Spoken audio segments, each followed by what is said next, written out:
The athletes were prepared. We were always in contact with them. I know that they were prepared from our squad training. I think this is the largest medal all that our swim team has ever had in Carifta. And so for that, we can only go from strength to strength. And with the support of the parents, the government, and in general, Jamaica, our swimming athletics, our swimming prowess is reaching to a point where we can challenge the world. This year I got about like a lot of individual medals. I also got like 2 gold individual medals, which I'm very proud of myself. I also got a national record.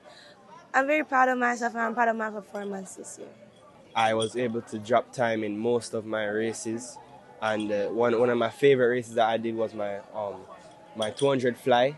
I went from 226 to 219, and that for me was my race of the swim meet.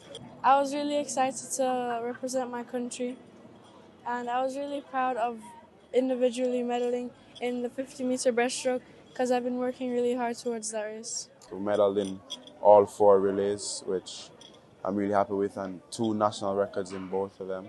And then my individual performances, I also had a lot of PBs, so I'm really happy with how I performed. We're showing the Caribbean that we're back and we're here to compete and we're here to win.